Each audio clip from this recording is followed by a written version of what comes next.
안녕하십니까. 오늘 우리가 이 배움에 대해서 한번 얘기를 해보겠습니다. 우리 이 논어에는 이런 말이 있는데 생이 지지자, 태어나면서부터 아는 사람이 있고, 그 다음에 학이 지지자, 이 사람은 배워서 아는 사람입니다. 그 다음에는 이제 권위 지지자, 어렵게 배워서 아는 사람. 그 다음에 권위 불학, 어려워서도 배우려고 하지 않고 포기하는 사람. 이런 네 가지로 이야기를 하는데요. 여기서 우리가 이 생이 지지자라는 것은 바로 생이 태어나서부터 아는 사람. 그래서 요즘 말하면 이제 천재나 말하면 IQ가 아주 높은 사람이 되겠죠. 그러나 이런 사람은 이제 극히 드문 것이고, 또 이런 사람들은 보면은 또 인생을 오래 살지 못하고 요절하거나 인생이 순탄하지 않은 사람들이 많이 있습니다.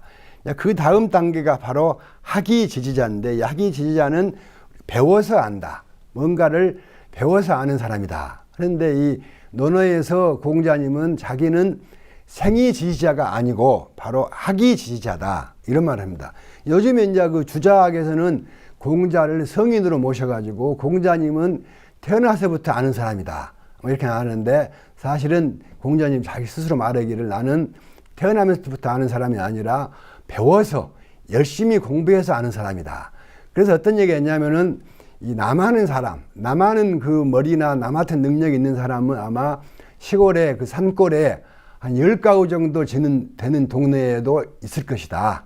그러나 나처럼 많은 공부를 열심히 한 사람, 이런 사람은 내가 본 적이 없다. 뭐 이런 얘기를 하고 있습니다.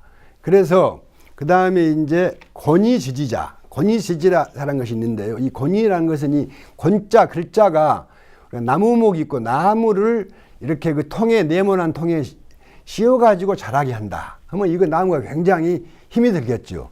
이제 이 나무목자 대신에 이 울타리에다가 사람 인자를 쓰면 이제 감옥에 갇힌 그 죄수, 수인을 말하는 것이죠. 그래서 이 권위지지자라는 것은 어렵게 공부한 사람, 자기가 머리가 미련하거나 무슨 좀 둔하거나 융통성이 없어가지고 어렵게 힘들게 공부하는 사람을 바로 권위지지라고 합니다. 이 권위지지도 중요한 것이고, 그 다음에 이제 그러나 대부분의 사람들은 권위불학이다 그러죠. 말하면 권위불학. 어려움을 겪어서도 무엇을 배우려고 하지 않는다. 공부를 하려고 하지 않는다. 이런 사람들이 많이 있다. 아마 이런 얘기를 하고 있습니다. 그래서 이 세 가지 단계에서 생이지지, 학이지지, 권위지지가 있는데, 이것을 이제 중용에서는 이렇게 말하죠. 이 태어나서부터 아는 사람은 행동을 할 때 그것을 쉽게 편안하게 행동을 하고, 그 다음에 이제 배워서 아는 사람은 그 이로움을 따져서 실천에 옮기고, 이 권위지지한 사람, 어렵게 아는 사람들은 부지런히 노력을 해서 안다. 이러한 일이 있습니다. 그래서 이것을 삼지삼행이라고 말하는데요.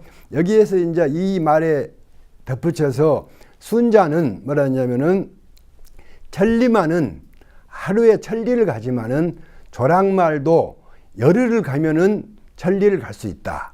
그런데 그 결국에는 천리마나 조랑말하나 그 목표에 도달한다는 것은 같다. 문제는 누가 열심히 끊임없이 하느냐, 이 차이지. 그래서 태어나면서 아는 것이나 배워서 아는 것이나 힘들게 아는 것이다. 배움의 결과로서는 마찬가지다. 그럼 우리는 열심히 배워야지 그 허투루 생각해서는 안 된다 하는 것이고요. 여기서 우리가 이제 생각나는 사람이 하나가, 우리가 지금 이 발명왕이라고 하는 에디슨이 있는데요.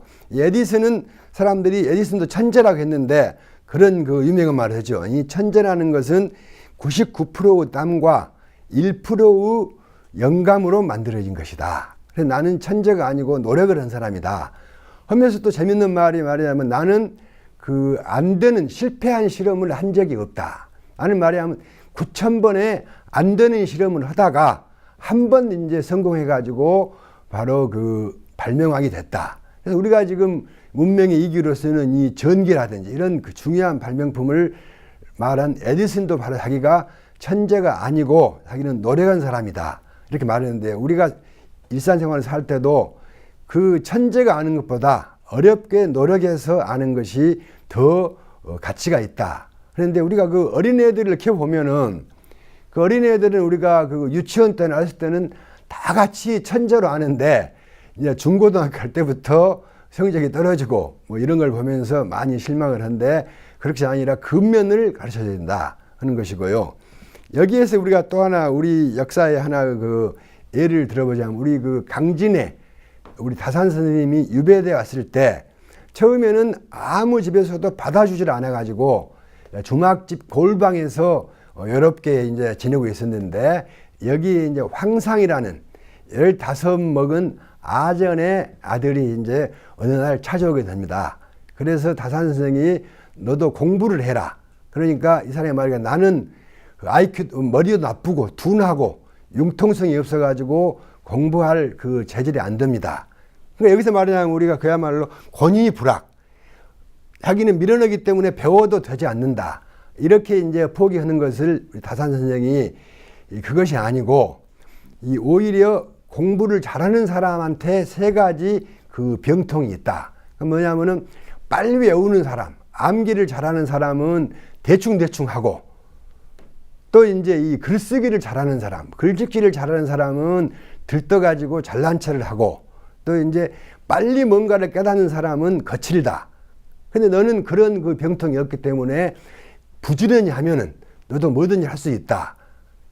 그래서 바로 이 말을 듣고 황상 선생이 자기의 그 삼근이라고 그러죠. 이 부지런히 해라. 부지런하고 또 부지런해라. 이런 이야기를 듣고 이 말을 자기 그 가슴에 새겨서 평생을 노력을 했다. 해가지고 바로 우리가 둔재가 천재가 된 그런 경우가 바로 우리 황상 선생이다 하는 것이죠. 그런데 이분이 나중에 시인이 돼가지고 아마 작년에 강진에서 이분의 그 문집이 발견돼가지고 다시 지금 이분의 그 철학을 더 연구를 하고 있다 하는 이런 그 이야기가 있습니다. 또 우리나라 그 역사에는 참 그 재밌는 사람이 있는데 우리나라의 또 학자 중에 김득신이라는 사람은 자기가 그 뭡니까 독서를 하는데 책을 몇 번 보는가 이것을 자기가 책을 본 횟수를 꼭 적어놓고 일일이 세워서 공부한 분이 있습니다. 이분은 뭐라 했냐면은 백이열전 그 사기에 나오는 백이열전을 13만 3천 번을 읽었다. 그래서 이것을 이제 우리 다산 선생이 어떻게 그렇게 읽느냐, 몇 년 걸리느냐, 이렇게 계산을 해보니까 이 백이열전은 얇은 책이라 하루에 노력하면은 100번 읽을 수 있다.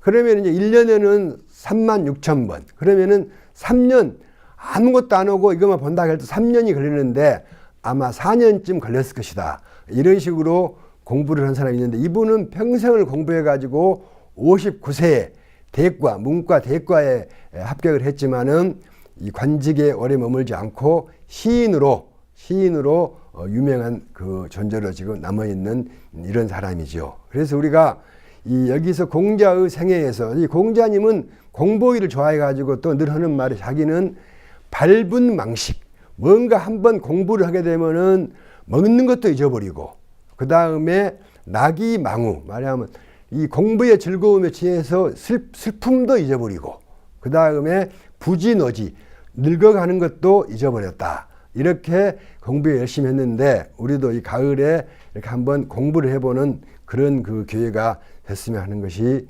오늘의 이야기입니다. 예, 감사합니다.